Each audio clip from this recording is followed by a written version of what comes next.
Hello guys, welcome to చిక్ముక్ ట్రయా channel. మేము ఈరోజు పాస్తా చేసుకున్నాము. పాస్తాకి ఫస్ట్ వాటర్ పెట్టి సాల్ట్ వేసి కొంచెంసేపు మరిగించాలి.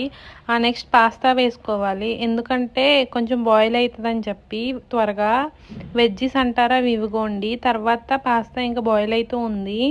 ఈలోపు వెజ్జీస్ కట్ చేసుకున్నాం.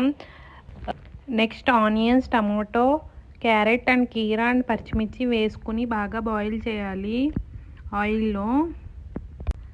అవి బాయిల్ అయిన తర్వాత మనకి సరిపడా వాటర్ వేసుకోవాలి అండ్ సాల్ట్ సరిపోకపోతే ఇప్పుడే వేసేసుకోవాలి.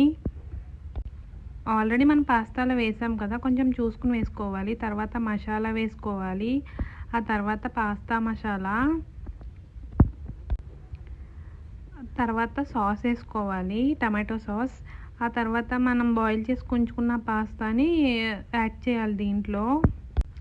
ఇదిగోండి మన కలర్ఫుల్ పాస్తా సక్సెస్ఫుల్లీ కంప్లీట్ చేసాం. ఆ తర్వాత నేను టేస్ట్ చేశాను, నాకు బాగా నచ్చింది. వాసు పెట్టింది. ఆ తర్వాత వాసు టేస్ట్ చేసింది, దానికి బాగా నచ్చింది.